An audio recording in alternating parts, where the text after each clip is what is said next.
não era de lá. Entenda uma coisa, se você é de Jesus, você pode ir para onde você quiser. Mas se você estiver longe da presença de Jesus, lamento em lhe informar, acabou sua felicidade de vida. Você não vai ter alegria em lugar nenhum desse universo que seja longe da presença do seu Senhor. O naufrágio da fé é uma dor, é uma enfermidade terrível e que consome a pessoa. Pode falar, pode blasfemar contra a igreja, que a igreja é assim, que a igreja não sei o quê, que agora eu estou assim, que agora eu não sei o quê. Mentira! Isso é angústia, é a necessidade de justificar um tempo de angústia. Perdido andei na escuridão, mas Cristo me encontrou. E com a luz do seu amor, as trevas dissipou. Eu alegre vou na sua luz, pois Jesus agora me conduz. Desde que me achou, das trevas me livrou. Ando sempre alegre, Cristo me salvou. Meu irmão, se ele não for buscar, é muito difícil. É muito difícil. Hoje a gente quase não vê estradas de chão, de barro, né? Mas antigamente era muito comum. Os caminhões e ônibus, principalmente, quando tinham que atravessar as estradas de barro. E às vezes o motorista entrava naquele monte de barro, o ônibus ia lá, vinha cá, voltava lá, parava e o motorista dizia, olha gente, não sai mais. Não sai mais. Não é assim, Júlio? Sentou o eixo no chão, meu filho, ninguém tira mais dali. Aí alguém tem que ir te buscar. Assim é o crente quando ele sai da presença. Estou longe da igreja, mas não estou longe de Deus. Você acredita nisso mesmo? É verdade? Você acredita nisso? Presta atenção, quando alguém diz para você assim, eu estou longe da igreja, mas não estou longe de Deus. Ele está dizendo para você assim, Jesus não precisava nem ter morrido pela igreja. Porque é possível viver longe da igreja e ser feliz. Ele está negando a eficácia da morte de Cristo pela igreja. Cristo amou a igreja e se entregou por ela. E quando Jesus voltar, ele volta para buscar quem? A sua igreja.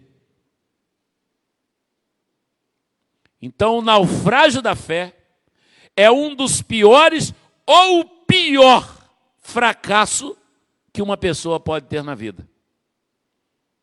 Você pode perder a fábrica, você pode perder o empreendimento, você pode perder a herança, você pode perder a saúde. Mas se você estiver com Cristo, presta atenção, ele diz assim, ser fiel até a morte, e dar-te-ei a coroa da vida. E ele advertiu os seus discípulos, quem perseverar até o fim, será salvo. Aconteça o que acontecer, não arrede da comunhão da igreja do Senhor. Não faça isto. Por razão alguma, não faça isto. Então vamos lá. Atitudes que previnem o naufrágio da fé. Número 1, sobreviver alimentado pela palavra. Como é que é? Sobreviver pela palavra. O que é isto? Lendo, crendo e aceitando a palavra de Deus. Lendo, crendo e aceitando. Você pode estar lendo e não está crendo. Você pode estar lendo, crendo e não aceitando. E nós temos um monte de gente sim. Pastor, estou lendo a palavra todo dia. Mas não está aceitando. Não está aceitando. É como se ela não entrasse. Eu aceito a palavra de Deus. Mas não é aquilo ali que está na base da crença. Lendo, crendo e aceitando. Presta atenção. Crentes sem consciência bíblica das ações e atitudes do seu cotidiano é um viajante sem mapa em terra estranha. É um navegante sem bússola à deriva. É um piloto que não tem radar no meio de uma turbulência. Está fadado à derrota. Eu acho muito interessante a consciência que o piloto do avião tem quando a aeronave vai se aproximar da turbulência. Ó. E aí é aquela hora que o sininho dá um blim dentro do avião e o comandante diz: senhores passageiros, afivelem os cintos, e a voz é dele. É dele. Estamos nos aproximando de uma zona de turbulência. Ele já sabe de antemão. Agora, uma coisa muito interessante, tá? Da década de 60 até hoje, na história da aviação, não existe a história de uma aeronave que tenha caído por turbulência. Turbulência não derruba a aeronave. Sacode, mas não derruba. Pastor, como é que o senhor sabe disso? Isso é questão de sobrevivência, né, meu filho? Aí você lê, né? A necessidade faz você ler, não é? Para você não ter medo. Mas se você não lê a palavra de Deus, você não consegue ter discernimento de turbulência espiritual. Aí sabe o que acontece? Quando você entra na turbulência, cadê o meu Deus? Por que que Jesus permitiu que isso acontecesse comigo? Se eu sou crente, por que que eu estou desempregado? Se eu sou crente, por que que meu filho adoeceu? Se eu sou crente, por que que meu carro bateu? Se eu sou crente, por que que a minha casa pegou fogo? Você não está preparado para a turbulência. Você está sem bússola. Você está sem mapa. Você está sem radar. Está sem transponder, né? Aí tudo vai te assustar. Vai te levar a pânico. Palavra, palavra e palavra. Josué capítulo 1, verso 8. Josué capítulo 1, verso 8. Não tem como sobreviver sem palavra. O que você anda falando aí na hora das angústias? Amaldiçoando sua própria vida? Amaldiçoando a vida dos outros? Xingamentos na hora do desespero? Se comportando como se você não conhecesse a palavra, não conhecesse o Senhor? Aí o Senhor chama Josué, capítulo 1, verso 8, diz assim: não se aparte da tua boca o livro desta lei. Olha só, hein? Antes medita nele dia e noite, para que tenhas cuidado de fazer conforme a tudo quanto nele está escrito, porque então farás prosperar o seu caminho e serás bem-sucedido. Seu caminho está prosperando? Sua família está prosperando? Sua alegria de viver está prosperando?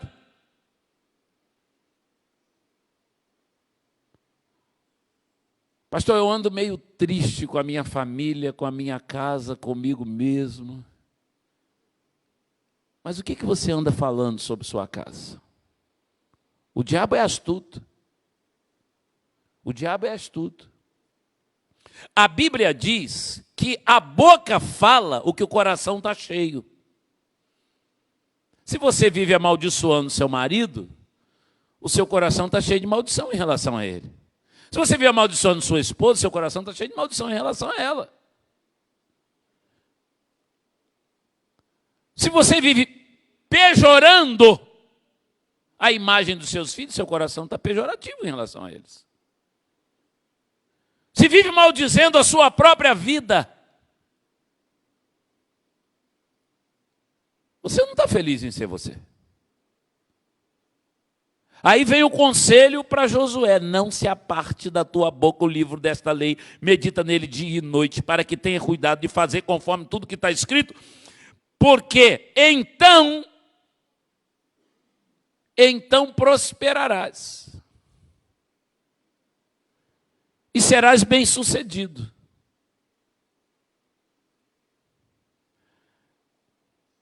Salmos 19, verso 8, o salmista disse assim: os preceitos do Senhor são retos e alegram o coração. O mandamento do Senhor é puro e alumia os olhos. É palavra, amado. Palavra. Bíblia cura coração amargurado. Olha aí. Rapaz, é um bombardeio de coisa ruim que a gente recebe o dia inteiro. Vem pela internet, vem. Aliás, tem um pessoal na internet, eu não entendo um negócio desse. O sujeito gosta, acha o outro sem cabeça. Fulano, estou mandando para você aí a mulher que está sem cabeça, que não sei quem cortou a cabeça dela. Olha, fulano, é que botaram fogo no velhinho, você quer ver? Eu quero ver nada.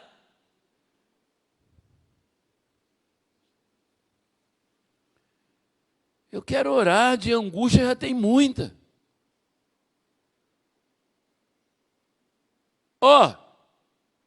Depois, não entende por que está todo mundo pirando a cabeça. Por que está esse surto de quero morrer, quero me matar, quero não sei o quê? Depois não entende. 2 décadas para trás, quando acontecia um acidente grave, a polícia chegava lá, botava uma lona, cobria, preservava aquele local. Muitas das vezes metia uma fita lá fora, ninguém chega, ninguém tem acesso. Agora sabe como é que é o negócio? Tá. E tem uns que ainda vão do lado do defunto e faz assim, ó. Pô, parece que está doido, rapaz. Não manda para mim não, quero não. Estou mandando um negócio para você aí. Meu Deus do céu. Qual a finalidade? Qual a finalidade? Encontra com um sujeito na rua, pergunta para ele assim: você já aceitou Jesus? Não. Posso tirar uma foto com você? Pode. Aí você vai lá e tira junto com ele. Faz isso, tira com ele, ó. Então, pastor, ora por ele aí, ó. Não aceitou Jesus ainda não. Pronto, aí sim, meu amado. Aí sim. Aí o negócio é útil. Aí é útil. Entendeu? Aí depois a gente não sabe, esse surto, esse desespero, essa angústia tomando conta das pessoas, essa tristeza incontrolável no coração das pessoas, na mente das pessoas. Por que que isso vem? Por que que a coisa está assim? A cura para esse tempo, palavra de Deus. Os preceitos do Senhor são retos e alegram o coração. O mandamento do Senhor é puro e alumia os olhos. É desejar a palavra. Para eu não naufragar na fé, eu preciso gostar da palavra de Deus. Eu preciso aprender a gostar. Sabe, é como uma pessoa que não gosta de uma determinada comida, de uma alimentação, mas aquilo é necessário para ele, sabe? É necessário. E aí ele vai se se preparando, ele vai se contra. Eu não quero usar a palavra adestrando, né? Mas é isso que acaba acontecendo. Ele vai se disciplinando, ficou uma palavra mais bonita. Vai se disciplinando. Ele começa a se cobrar. Você precisa se cobrar, eu preciso me cobrar. O que eu li de palavra hoje? O que eu li de palavra hoje? Irmão, deixa eu falar uma coisa para você. Nesse tempo que a gente vem labutando com o ministério pastoral, eu conheci gente, mas não é pouca gente, muita gente, boa de igreja, boa de trabalho, gente que acompanha a gente para tudo, mas quando você abre a Bíblia para pregar, ele não fica, não ouve sermão, não ouve mensagem. Ele é maravilhoso para tudo, mas não manda sentar, senta aí que eu vou ler a Bíblia para você. Parece que dá um mal-estar nele. Ele não aceita aquele alimento. Aí, Jeremias, capítulo 15, verso 16. Jeremias, capítulo 15, verso 16. O profeta declara que ele comia as palavras de Deus. Mas é interessante a declaração dele, é assim, ó. Acharam-se as tuas palavras e eu as comi. E as tuas palavras eram para mim o gozo e a alegria do meu coração. Pois levo o teu nome, ó Senhor, Deus dos exércitos. Ele disse, eu comia aquilo e aquilo me fazia bem. A gente está precisando comer Bíblia. Comer a palavra. Gostar de palavra, para não naufragar. Não sei por quê. A maioria dos náufragos tem esse problema em comum, a grande maioria. Eu posso falar isso e vou te dizer, se você conversar com o pastor Hélio, os anos dele de ministério, todos os pastores, vocês vão ouvir a mesma coisa. Os náufragos não gostavam de ouvir a palavra. É muito difícil alguém que está fazendo o que os irmãos estão fazendo, ficar aqui, de Bíblia aberta, meditando na palavra, é muito difícil o naufrágio te alcançar. A tempestade, sim, mas o naufrágio eu não tenho visto na experiência pastoral. Normalmente, os que naufragam não gostam de palavra. É como se estivessem marcados, fadados. Não vai dar certo crente que não gosta de palavra. E aí, o salmista faz uma oração no Salmo 119. Ele pede a Deus assim, calça os meus pés na tua palavra. É como se ele estivesse clamando, Senhor, não deixe eu andar num outro caminho que não seja os caminhos da tua palavra. Não deixa, Senhor, calça os meus pés. E a gente pensa que a gente pode ir onde a gente quer. Eu vou onde eu quero. Igreja tem nada a ver comigo? Pastor não manda na minha vida? Claro que não. Claro que não. Quem manda na sua vida é o Espírito Santo. Ou não manda? É ele que manda. Ele que te controla. Ué. Jesus de Nazaré morreu para controlar a sua vida. E Paulo disse assim, ele morreu para que os que vivem não vivam mais para si, mas para aquele que por eles se deu. É assim. Aí no Salmo 119, verso 133, o salmista diz assim, firma os meus passos na tua palavra, e não se apodere de mim iniquidade alguma. É um choro, é um clamor, firma os meus passos na tua palavra. Porque se tudo balançar, se todo mundo mudar, mas eu na palavra do Senhor eu vou continuar nesta senda.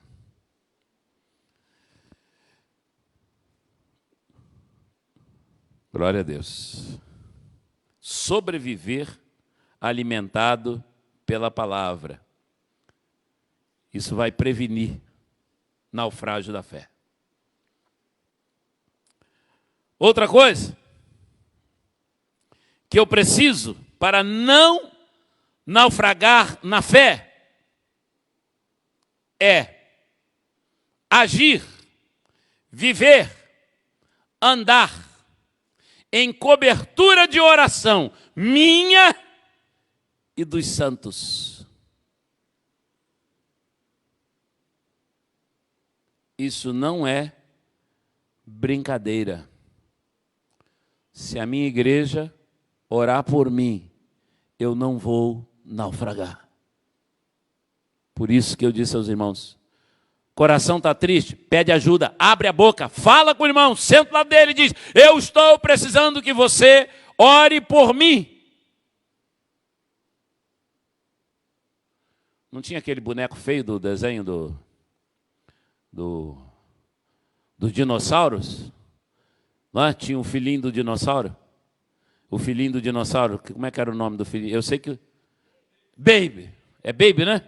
O Baby dizia assim para o dinossauro grandão, você tem que me amar, você tem que me amar. Tadinho, ele era tão feio que ele ficava na dúvida se o pai estava amando ele ou não, né? Então ele dizia, você tem que me amar. Você é bonito. Mas quando a coisa estiver feia, você chega perto do irmão e diz, irmão, pelo amor de Deus, ore por mim. Eu preciso que você ore por mim, meu irmão. Meu irmão amado, pelo amor de Deus, dobre o joelho aí e ore por mim. É sério o que eu estou te falando. Liga para ele e fala com ele. Liga para ela e fala com ela.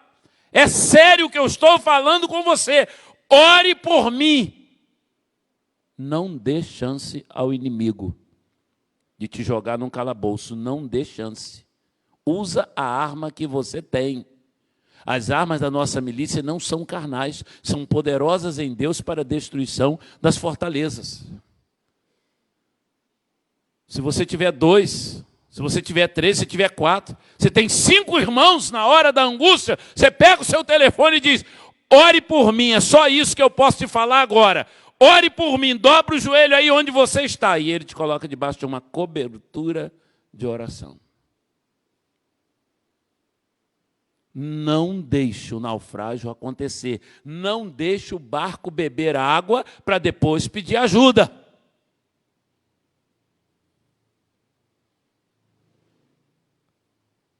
Ao sinal de tempestade, tome atitude. E nós estamos perdendo muita gente querida e amada por essa falta de vigilância. Não deixe isso acontecer com você. Peça ajuda, abra a boca. Confessai vossas culpas uns aos outros. Não caminhe sem o intercessor da sua confiança. Leve isto a sério. Porque nós estamos dentro de um surto de angústia, num surto de medo, um surto de depressão, um surto que assusta a gente, assusta. Toda semana tem uma nova notícia. O que é isso? Para onde essa humanidade está caminhando? E é nesse barco que nós estamos viajando. Então tome providência, seja prudente. Se for necessário, desliga esse celular um pouco. E vai para o encontro com Deus, vai falar com Deus, vá para a intimidade com Deus. Lucas 6, verso 12, naqueles dias, retirou-se Jesus para um monte para orar e passou a noite toda em oração. A justiça de Deus se estabelece onde tem crentes orando, irmãos. Que esse mundo não sabe mais o que é justiça, não. Tá? E nós estamos aí. Estamos aí. Lucas 18. Verso 7. E verso 8. A palavra diz assim, Lucas 18, 7 e 8. E não fará Deus justiça aos seus escolhidos, que dia e noite clamam a Ele, já que é longânimo para com eles, digo-vos que depressa lhes fará justiça. Aí diz assim, contudo, quando vier o Filho do Homem, porventura achará fé na terra? Ó, Jesus tratando do assunto do naufrágio da fé, e no contexto do tratamento do assunto, ele fala dos que vão ser cobertos com a justiça de Deus, porque eles clamam de dia e de noite. Não fará Deus justiça aos seus escolhidos, que dia e noite clamam a Ele? Então, nesse tempo de naufrágio da fé, a gente precisa orar. Andar debaixo de cobertura de oração. Cuidar em oração uns dos outros.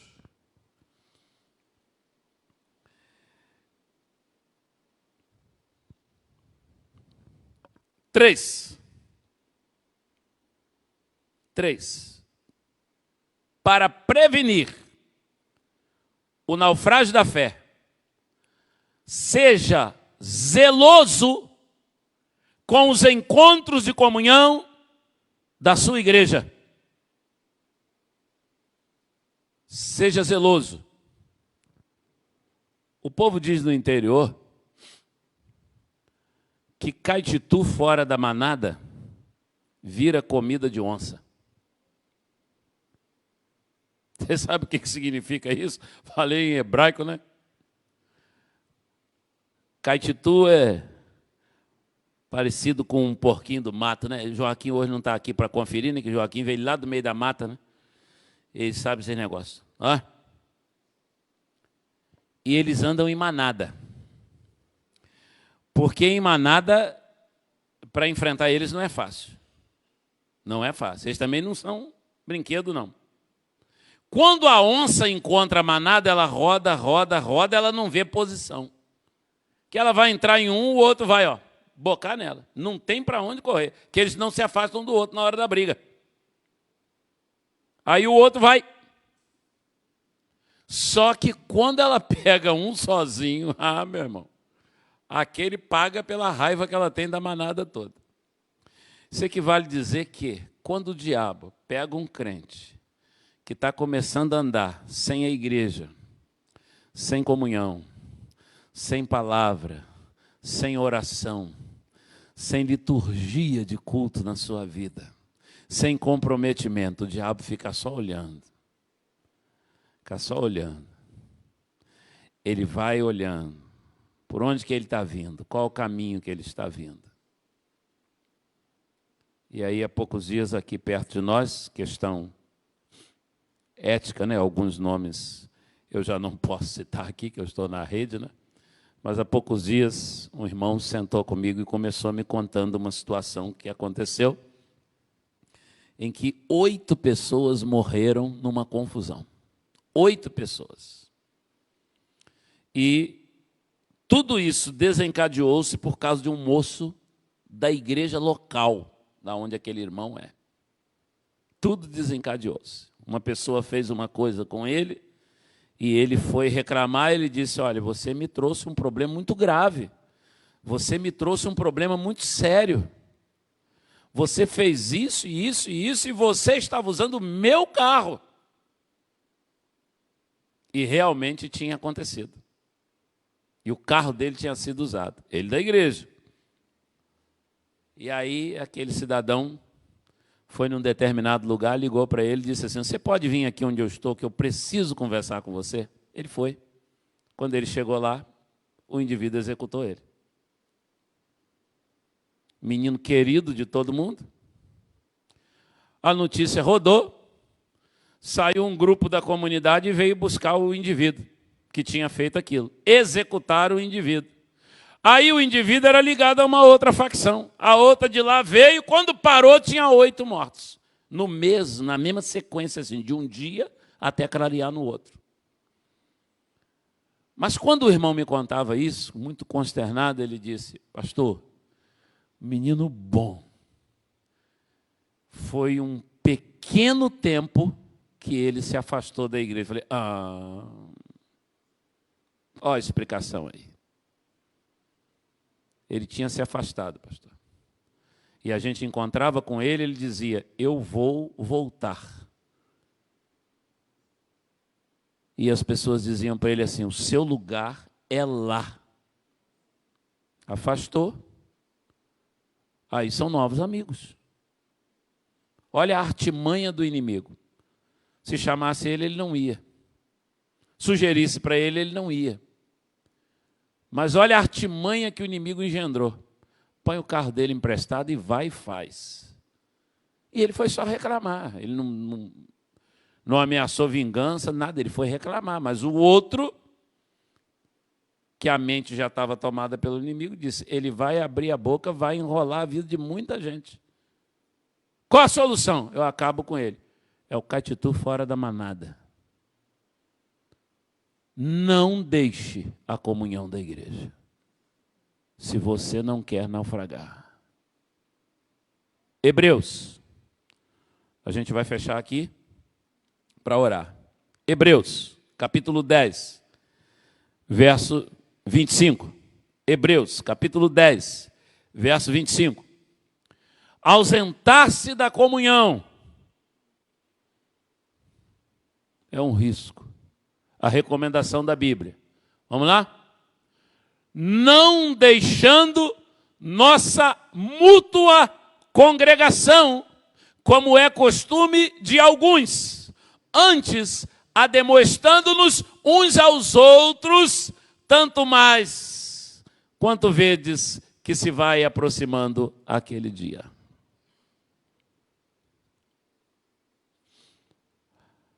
A Bíblia fala de 2 atitudes de cuidado que nós devemos ter uns com os outros. É exortação e admoestação. Eu aprendi isso com o Dr. Russell Shedd, 30 anos atrás. Exortação é alertar, é falar. Então, exortação a gente encontra em qualquer lugar. Tem gente que exorta o outro por uma questão de princípio, de ética, formação de família. Ó, isso não está certo, está errado. Agora, admoestação, você só tem no contexto da comunhão da igreja.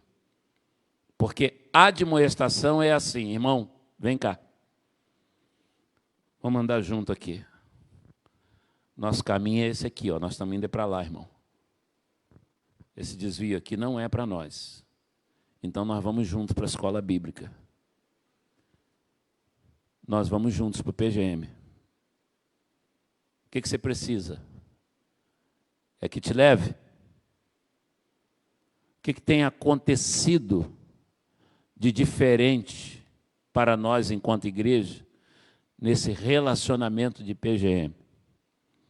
Às vezes eu tenho líderes e auxiliares de líderes que eu falo alguma coisa, aí depois, quando termina o culto, fala comigo: pastor, eu vou ligar ainda hoje para o pessoal do PGM. Vou conversar com eles ainda hoje. Mostrar a direção, para onde nós estamos indo. O que vai acontecer, onde nós vamos nos encontrar. Isso é admoestação. Admoestar. Exortar um negócio meio de dar um carão nele, né? Como a gente diz na linguagem popular, né? Dar uma chamada nele. Isso é exortação. Mas a admoestação é: vem cá, meu filho. Vamos junto? Nosso caminho é aqui, hein? Mas para isso, o escritor de Hebreus diz: não deixando a nossa mútua congregação. Não deixe o encontro de comunhão da igreja. Não deixe. Isso parece ser uma atitude simples. Simples. Poxa, esse mês eu não fui em nenhuma escola bíblica. Não deu para ir.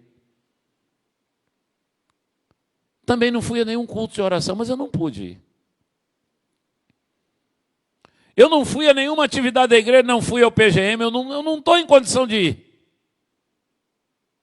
E aí vem uma vozinha sorrateira e diz assim para você: Deus te conhece, Deus sabe de você, Deus sabe do seu coração. Você tem que sacudir a poeira e dizer: epa, peraí, tem alguma coisa errada. Se eu não estou acamado, se eu não estou impedido, se eu não estou inválido, o que está acontecendo comigo que eu estou deixando a comunhão? E aí você tem que dizer: sai de mim, sai de mim, estou indo. Não deixando a nossa congregação, como é costume de alguns. Não deixando. Deus te abençoe em nome de Jesus. Amém? Pausa. Amanhã de manhã tem mais 15 minutos desta mesma mensagem. Você que está me acompanhando em casa, se desejar, amanhã pela manhã, entra aí na mesma rede, no mesmo lugarzinho que você está aí, acompanhando a gente, e acompanhe o restante deste assunto, falando acerca de prevenir o naufrágio na fé. Isso não pode acontecer com você. Não pode. Que seja sobre nós a graça do Senhor. Vamos orar para encerrar o culto desta noite. Se você pudesse ajoelhar.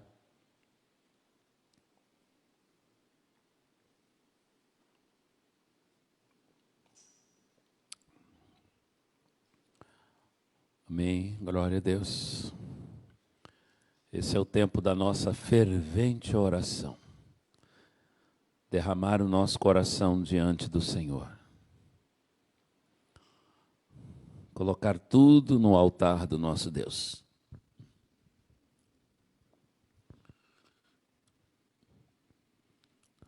Vamos orar pelas pessoas que naufragaram na fé. Vamos orar por aqueles que estão distantes dessa comunhão. Vamos orar, vamos pedir a Deus por eles. Vamos orar pelos irmãos que estão dentro do santuário nesta hora, que o Senhor Deus cuide de cada um. Vamos orar por nós e pedir a Deus que, de fato, nós possamos permanecer no caminho até que Ele volte, até que Ele venha nos buscar, da maneira dEle, como Ele quiser, mas que Ele nos ache, esperando por Ele, no caminho que Ele nos deixou. Nós glorificamos o Teu nome, Senhor. Esse é um tempo de oração, esse é um tempo de colocar a nossa vida no altar, o nosso coração. E nós, no precioso nome de Jesus, nós queremos receber a Tua palavra. Que a nossa fé não venha a naufragar em tempo algum. Senhor amado, como é triste ler sobre Mineu, sobre Alexandre, sobre Fileto, aqueles que um dia estavam na fileira ou nas fileiras do Evangelho, e em um determinado momento eles sucumbiram, naufragaram. Mas ao mesmo tempo, meu Deus, como é forte para nós esta lição, esse aprendizado que o apóstolo nos legou como herança, nos advertindo, nos orientando, que nós sejamos zelosos com a nossa fé, que nós sejamos, ó Deus, alimentados pela Tua palavra, na leitura, no ouvir, nos orientando, ó Deus, que nós sejamos sustentados por meio das orações, nossas e de outros por nós. Nos orientando, ó Deus, que nós não nos afastemos da congregação, da comunhão, do relacionamento com os nossos irmãos. Senhor, se em algum dia nós desanimarmos de vir para a Tua casa, que nós possamos lembrar das exortações da Tua palavra e que possamos voltar com zelo ao caminho. Nós não merecemos o que nós estamos pedindo, mas nós necessitamos do que estamos clamando. Então nós te pedimos nesta noite, em nome de Jesus, pelos afastados, aqueles, ó Deus, que foram tragados pelas ondas desse mundo, pelas angústias, pelas turbulências, pelos maremotos, aqueles que foram tragados, ó Deus, pelo cansaço do caminho, da distância. Em nome de Jesus, nós intercedemos por eles agora e suplicamos-te, Senhor, que nós não cansemos, mas que possamos caminhar até o último instante, na esperança de ver a face do Senhor. Guarda o teu povo, abençoa o teu povo que veio orar, as famílias que estão representadas. Há pessoas, ó Deus, que precisavam estar aqui, mas por alguma razão elas foram impedidas. Mas nós intercedemos por elas, que o Senhor as visite, que o Espírito Santo visite, ó Deus. Obrigado pelas profecias que o Senhor nos derramou nesta noite para nós como povo, como igreja. E assim nós oramos, em nome de Jesus. Amém e amém.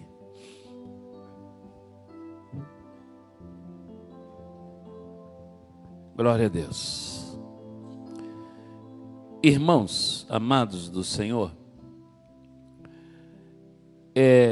nós estamos chegando ao final da nossa transmissão. Queremos tão somente convidar as pessoas que estão em casa para que estejam conosco amanhã.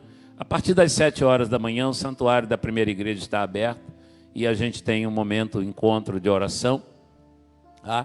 E agora nós vamos nos despedindo e vamos encerrando a nossa transmissão para a honra e glória do nome do Senhor. Fique com Deus. Deus abençoe você, sua casa, graça e paz, as bênçãos do Senhor sejam sobre a sua casa, você que nos acompanhou até aqui. Em nome do Senhor Jesus. Amém.